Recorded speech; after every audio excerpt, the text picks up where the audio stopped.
बिस्मिल्लाहिर्रहमानिर्रहीम नहमदुहु व नुसल्ली व नुसल्लिमु अला रसूलिहिल करीम व अला आलिहि व सहबिहिल किराम अजमाइन। छेल्ला दर्सમાં નજાસતે હકીકિયાની વાત કરી હતી।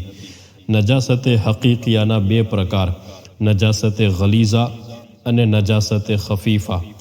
નજાસતે ગલીઝામાં કઈ કઈ નજાસતોનો સમાવેશ થાય છે અને નજાસતે ખફીફામાં કઈ કઈ નજાસતોનો સમાવેશ થાય છે તેની વિગતથી છેલ્લા દર્સમાં આપણે વાત કરી। નજાસતે ગલીઝામાં સૌથી પહેલું હતું ઇન્સાનના શરીરથી જે કંઈ એવી વસ્તુ નીકળે જેના નીકળવાથી વુઝુ અથવા ગુસ્લ વાજિબ થતું હોય એ નજાસતે ગલીઝા છે। ઇન્સાની શરીરથી સામાન્ય રીતે નીકળવાવાળી વસ્તુઓ જે વુઝુ અથવા ગુસ્લ વાજિબ કરે છે તેમાં પેશાબ, પાખાના અને હૈઝ, નિફાસ અને ઇસ્તિહાઝા એ સામાન્ય છે। પાખાના એટલે મળ, જેને સામાન્ય રીતે સંડાસ કહીએ છીએ, અને હૈઝ, નિફાસ, ઇસ્તિહાઝા એટલે સ્ત્રીઓને આગળની શરમગાહથી જે લોહી નીકળતું હોય એ। આજના દર્સમાં આપણે પેશાબ પાખાનાની ઇસ્લામી રીત બયાન કરવાના છીએ કે શરીયત મુજબ કઈ રીતે આ નાપાકીઓથી પાકી મેળવી શકાય। પેશાબ પાખાના જવાની શરૂઆતથી લઈને અંત સુધીની ઇસ્લામી રીત પહેલાં બયાન કરું છું, પછી તેના મસાઇલ ઇન્શાઅલ્લાહ। સૌથી પહેલાં જ્યારે પાખાના પેશાબ જવાનો ઈરાદો હોય તો સંડાસની બહાર જ આ પડી લેવામાં આવે, બિસ્મિલ્લાહી અલ્લાહુમ્મા ઇન્ની અઉઝુ બિક મિનલ ખુબુસી વલ ખબાઇસ। બિસ્મિલ્લાહ એટલે કે અલ્લાહના નામથી શરૂ, અને પછી જે દુઆ છે એનો મતલબ છે કે એ અલ્લાહ, હું પુરુષ ખબીસ અને સ્ત્રી ખબીસથી તારી પનાહ માંગુ છું। ખબીસ એટલે શૈતાન, જિન્નાત, એમાં પણ પુરુષ અને સ્ત્રી બંને હોય છે, એટલે આપણે સંડાસમાં જતાં પહેલાં આ ખબીસોથી અલ્લાહ તાલાની પનાહ માંગીએ છીએ। બિસ્મિલ્લાહ બોલવાથી ઇન્સાનની શરમગાહ અને શૈતાનની વચ્ચે પડદો થઈ જાય છે। પછી શૈતાનો ઇન્સાનના સત્ર એટલે કે જે શરીર છુપાવવાનું છે તેને જોઈ શકતા નથી। ત્યારબાદ જે આ દુઆ છે એ દુઆ પડવાથી ઇન્શાઅલ્લાહ શૈતાન, જિન્નાતથી હિફાજત થશે, કે હદીસમાં છે કે આ સંડાસ એ જિન્નાત અને શૈતાનના હાજર રહેવાની જગ્યા છે, એટલે કે ત્યાં જિન્નાત, શૈતાન હોય છે। આ દુઆની મદદથી આપણે શૈતાનોથી અલ્લાહ તાલાની પનાહ માંગીએ છીએ। ત્યારબાદ ડાબો પગ પહેલાં સંડાસમાં મૂકો અને ત્યારબાદ જમણો પગ। પાખાના કે પેશાબ કરતી વખતે કિબલા તરફ મોઢું ન હોય અને પીઠ પણ ના હોય તેનું ધ્યાન રાખો। જો ભૂલથી કિબલા તરફ મોઢું કરીને બેસી ગયા તો યાદ આવતા તરત જ પોતાની દિશા બદલી લો। આવું કરવામાં આશા છે કે તરત જ મગફિરત કરી દેવામાં આવે। પાખાના પેશાબ કરતા સમયે સૂરજ કે ચાંદની તરફ મોઢું પણ ન કરો અને પીઠ પણ નહીં। એવી જ રીતે હવાની દિશામાં મોઢું કરવાની પણ મનાઈ છે। જ્યાં સુધી જમીનથી નજીક ન થઈ જાઓ, કપડું શરીરથી ન હટાવો, એટલે કે નીચે બેસતા બેસતા જ્યારે જમીનથી નજીક થવાના હોય ત્યારે કપડું શરીરથી હટાવો, અને જરૂરિયાતથી વધારે શરીર ન ખોલો, જેટલું જરૂરી હોય એટલું જ શરીર ખોલો। પછી બંને પગ પોળા રાખીને ડાબા પગ પર જોર દઈને બેસો, અને કોઈ દીની મસલામાં વિચાર વિમર્શ ન કરો, કે આ સમયે કોઈ દીની મસલામાં વિચાર વિમર્શ કરવો એ વંચિત થવાનું એક કારણ છે, એટલે કે અલ્લાહની રહેમતથી વંચિત થવાનું એક કારણ છે। અને છીંક કે સલામ કે અઝાનનો જવાબ જીભથી ન આપો, અને જો પોતાને છીંક આવે તો જીભથી અલ્હમ્દુલિલ્લાહ પણ ન કહો। આ બધું એટલે કે છીંક, સલામ, અઝાન એના જવાબ અને પોતાની છીંક પર અલ્હમ્દુલિલ્લાહ, આ બધું દિલમાં કહી લો।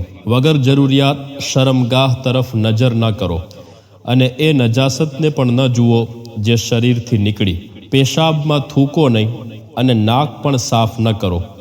વગર જરૂરિયાત ગળફા પણ ન નાખો। વારંવાર આમ તેમ ન જુઓ, ન તો વ્યર્થ રીતે શરીરને અડો, આકાશ તરફ નજર ન કરો, શરમ સાથે માથું નમેલું રાખો. જ્યારે કામ પૂરું થઈ જાય તો પુરુષો પોતાના ખાસ અંગને ડાબા હાથથી જડથી લઈને ટોચ સુધી હળવેથી દબાવતા દબાવતા આગળ લાવે કે જે રોકાયેલા ટીપા હોય એ નીકળી જાય. હવે જો એમ લાગતું હોય કે કોઈ ટીપું રહી ગયું છે તો પેલા ખોખારો ખાઈને કે ઉધરસ ખાઈને એ ટીપાને કાઢવાની કોશિશ કરો. ત્યારબાદ ઇસ્તિંજા કરો. ઇસ્તિંજા એટલે પેશાબ પાખાના પછી જે શરીરને નાપાકી લાગી હોય તેને દૂર કરવી. પેશાબના માર્ગેથી કે પાખાનાના માર્ગેથી જ્યારે નજાસત નીકળે તો ઢેલાથી ઇસ્તિંજા કરવું સુન્નત છે. ઢેલા એટલે કે નાના પથ્થર. તો ઢેલાથી જ્યારે સફાઈ કરતા હોય એ સફાઈ કરવાનો મતલબ એવો છે કે પેશાબ જે નીકળ્યું હોય તેને એ ઢેલાથી શોષી લેવામાં આવે, સૂકવી દેવામાં આવે, અને પાખાના જે નીકળ્યું હોય એને એ ઢેલાથી એટલે કે આ નાના નાના પથ્થરોથી સાફ કરી લેવામાં આવે. શરીરથી એ પાખાનાના ભાગને દૂર કરી દેવામાં આવે. તો આના માટે કેટલા ઢેલા ઉપયોગ કરવા એની કોઈ સંખ્યા નક્કી નથી. જેટલા ઢેલાથી સફાઈ પૂરી થઈ જાય એટલા ઢેલાનો ઉપયોગ કરી શકાય, પણ એ ઢેલા એકી સંખ્યામાં હોય તો વધારે સારું.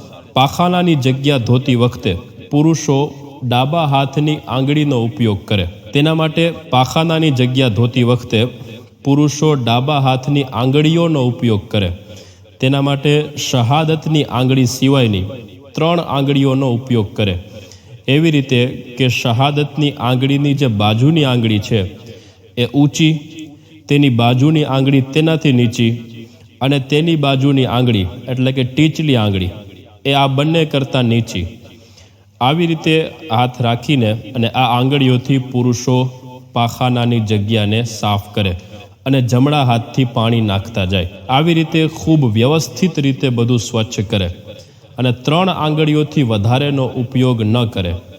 અને ઓરતો માટે એમ છે કે એ આંગળીઓથી નહીં પણ હથેળીથી ધોવે. પછી કોઈ કપડું હોય તો તેનાથી પાણીને લૂછી નાખે. જો ન હોય તો કંઈ વાંધો નથી. એ પાણી જે શરીરને લાગેલું રહી જાય તેનાથી કપડાં કે શરીર નાપાક નહીં થાય, કારણ કે તે નાપાક નથી. પણ હા, જો તેમાં કોઈ નાપાકી એટલે કે મળમૂત્ર વગેરે હોય તો પછી એ પાણી નાપાક છે, કપડાં અને શરીર બંનેને નાપાક કરશે. પેશાબ બાદ ઇસ્તિંજા કરવા માટે જમણા હાથથી પાણી નાખે અને ડાબા હાથથી શરમગાહને ધોવે. આવી રીતે ઇસ્તિંજા કર્યા બાદ હવે એકદમ સીધા ઊભા થઈએ તેની પહેલાં જ શરીરને વળી પાછું ઢાંકી લો.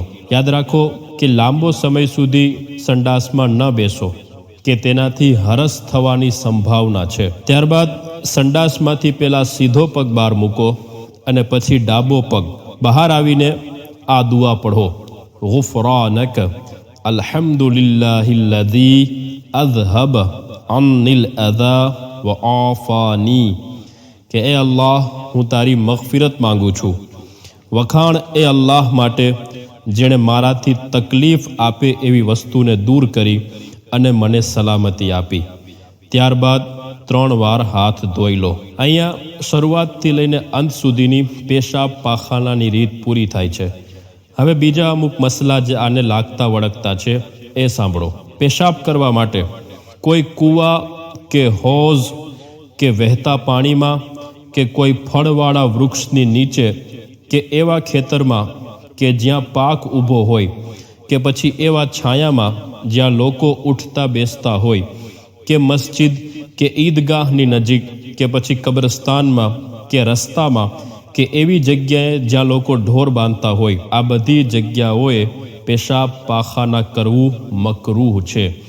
એવી જ રીતે જ્યાં વુઝુ ગુસલ કરવામાં આવતું હોય ત્યાં પેશાબ પાખાના કરવું મકરૂહ છે. પાખાના કરવા માટે હુઝૂર સલ્લલ્લાહુ તઆલા અલૈહિ વસલ્લમ એટલી દૂર ચાલ્યા જતા કે કોઈ ન જુએ. પોતે નીચી જગ્યાએ બેસવું અને પેશાબની ધાર ઊંચી જગ્યાએ પાડવી એની મનાઈ છે. હદીસમાં કોઈ કાણા એટલે કે દરમાં પેશાબ કરવાની ના પાડવામાં આવી છે. એવી સખત જમીનમાં કે જ્યાં પેશાબના છાંટા અથડાઈને પાછા કપડા પર કે શરીર પર લાગે ત્યાં પેશાબ કરવાની મનાઈ છે. આવી જગ્યાને થોડીક ખોદીને નરમ કરી લેવામાં આવે તો હવે વાંધો નથી. ઊભા કે સૂઈને કે સાવ નગ્ન થઈને પેશાબ કરવો મકરૂહ છે. એવી જ રીતે માથે ઓઢ્યા વગર પેશાબ પાખાના માટે જવું મકરૂહ છે. પોતાની સાથે કોઈ એવી વસ્તુ લઈ જવી જેના પર કોઈ દુઆ કે અલ્લાહ કે રસૂલ કે કોઈ બુઝુર્ગનું નામ લખેલું હોય સલ્લલ્લાહુ અલૈહિ વસલ્લમ વરહમતુલ્લાહિ તાલા અલૈહ, તો તેની મનાઈ છે. આવી કોઈ જે મુબારક નામ લખેલા હોય એવી કોઈ વસ્તુ સાથે લઈને જવી એની મનાઈ છે. એવી જ રીતે પેશાબ પાખાના કરતાં વાતો કરવી એ પણ મકરૂહ છે. ગુસલખાનામાં એટલે કે જ્યાં ગુસ્લ કરતા હોય ત્યાં પહેલાં પેશાબ કરવો અને પછી ગુસ્લ કરવું એની હદીસમાં મનાઈ આવી છે. કારણ કે આવું કરવાથી વસવસા પેદા થાય છે. વસવસા એટલે કે શૈતાની વિચાર. પેશાબ પાખાના બંને બેસીને કરવામાં આવે, સિવાય કે કોઈ મજબૂરી હોય. ઊભા પેશાબ કરવાથી પેશાબના છાંટાથી બચવું મુશ્કેલ છે.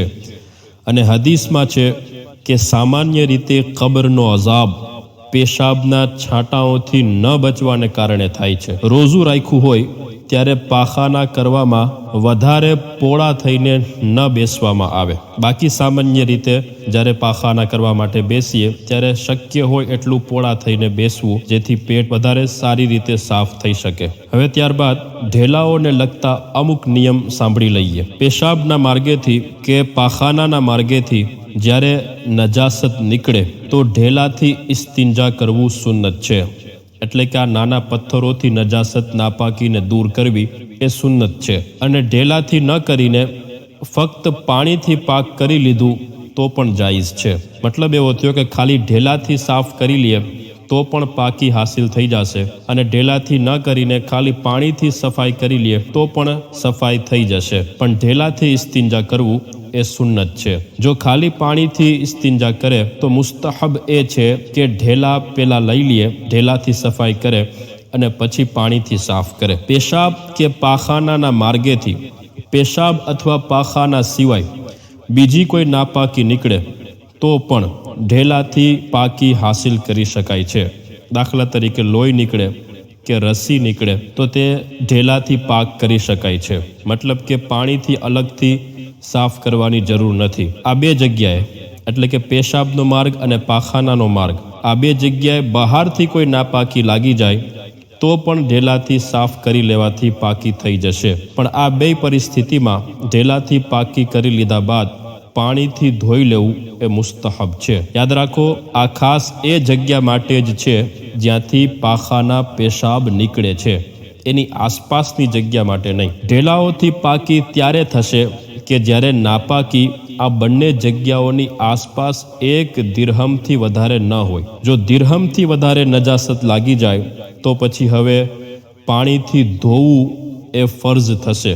મતલબ કે પાણીથી ધોયા વગર પાકી હાસિલ કરી શકાશે નહીં. પણ ત્યારે પણ જ્યારે દિરહમથી વધારે નજાસત લાગી હોય ત્યારે પણ ઢેલા લેવા એ હજી પણ સુન્નત છે. ઇસ્તિંજા કરવા માટે ઢેલાનો ઉપયોગ સુન્નત છે, સાથે પાણીથી પણ ઇસ્તિંજા કરી શકાય. આ સિવાય હાડકા, કોઈ ખાવાની વસ્તુ, ગોબર, પાકેલી ઈંટ, ઠીકરી, કાચ, કોલસા, જાનવરના ઘાસચારા અને કોઈ પણ એવી વસ્તુ જેની કાંઈક કિંમત હોય, ભલે 1 રૂપિયો જ કેમ નહીં, આવી વસ્તુઓથી ઇસ્તિંજા કરવું એ મકરૂહ છે. માટે આ વસ્તુઓથી ઇસ્તિંજા ન કરવામાં આવે. કાગળથી ઇસ્તિંજા કરવાની મનાઈ છે. કોરો કાગળ હોય તો પણ, કંઈ લખેલું હોય તો પણ, અને અબુ જહલ જેવા કાફિરનું નામ લખેલું હોય તો પણ કાગળથી ઇસ્તિંજા કરવાની મનાઈ છે. અત્યારના સમયમાં જે ટોયલેટ પેપર આવે છે કે જે ખાસ આ કામ માટે જ બનાવવામાં આવે છે, તેનાથી ઇસ્તિંજા કરવું એટલે કે પેશાબ પાખાના બાદ સફાઈ કરવી, નાપાકીને આ ટોયલેટ પેપરથી સાફ કરવી એ શરઈ કાઉન્સિલ ઓફ ઇન્ડિયા બરેલી શરીફના ફતવા મુજબ મકરૂહે તહરીમી છે, એટલે કે ગુનાહ છે. એનાથી ઇસ્તિંજા ન કરવામાં આવે. ઝમઝમ શરીફથી ઇસ્તિંજા કરવું મકરૂહ છે. અને જો પેલા ઢેલા ન લીધા હોય, ઢેલાથી પેલા બધું વ્યવસ્થિત સાફ ન કર્યું હોય, સીધું ઝમઝમ શરીફથી ઇસ્તિંજા કરે તો આ કામ નાજાયઝ છે. જમણા હાથથી ઇસ્તિંજા કરવું મકરૂહ છે. હા, જો કોઈનો ડાબો હાથ કામ ન કરતો હોય તો હવે એ જમણા હાથથી ઇસ્તિંજા કરી શકે છે. જમણા હાથથી શીર્ષને અડવું કે જમણા હાથથી ઢેલો લઈને તેનાથી સફાઈ કરવી મકરૂહ છે. પેશાબ કર્યા પછી કોઈ પુરુષ જેને એવું લાગતું હોય કે કોઈ ટીપું બાકી રહી ગયું અથવા હજી કોઈ ટીપું આવશે એવું લાગતું હોય તો તેના પર ઇસ્તિબરા કરવું વાજિબ છે. ઇસ્તિબરા એટલે પેશાબ કરી લીધા પછી કોઈ એવું કામ કરવું જેથી રોકાયેલ ટીપું નીકળી જાય, જેમ કે જમીન પર જોરથી પગ મારવો અથવા તો ખોખારો ખાવો, ઉધરસ ખાવી વગેરે. આવું કોઈ કામ કરીને આ ટીપાને નીકાળવું એ વાજિબ છે. ઇસ્તિબરા ત્યાં સુધી કરે કે જ્યાં સુધી સુકૂન ન થઈ જાય કે હવે એ ટીપું નીકળી ગયું. આવું સુકૂન જ્યાં સુધી ન થઈ જાય ત્યાં સુધી ઇસ્તિબરા કરે. આ ઇસ્તિબરાનો નિયમ મર્દો માટે છે. ઓરતો ફક્ત થોડીક વાર જાળવી લે અને થોડીક વાર જાળવ્યા બાદ પાક કરી લે. બાલિગ પુરુષના હાથ ન હોય તો તેની બીવી તેને ઇસ્તિંજા કરાવે, અને જો સ્ત્રીને હાથ ન હોય તો તેનો શોહર તેને ઇસ્તિંજા કરાવી દે. અને જો શોહર કે બીવી ન હોય તો આ બાલિગ પુરુષ કે સ્ત્રીને હવે બીજા સંબંધીઓ, દાખલા તરીકે દીકરો, દીકરી કે ભાઈ બહેન, એમની પાસે ઇસ્તિંજા કરાવવાની ઇજાઝત નથી. આવા વ્યક્તિ માટે કે જેના હાથ નથી અને શોહર નથી કે બીવી નથી, આવા વ્યક્તિ માટે ઇસ્તિંજા માફ છે. એટલે કે આ સફાઈ નહીં કરે પેશાબ પાખાના પછી તો પણ એ ગુનેગાર નહીં થાય. આજના દર્શમાં આપણે વ્યક્તિના શરીરથી સામાન્ય રીતે નીકળતી નજાસત, પેશાબ પાખાના અને તેનાથી પાકી મેળવવાની રીત, જેને ઇસ્તિંજા કહેવામાં આવે છે, તેની વાત કરી. આ પછીના દર્શમાં ઇન્શાઅલ્લાહ હૈઝ, નિફાસ, ઇસ્તિહાઝા એના વિશે વાત કરશું. વમા અલૈના ઇલ્લલ બલાગ.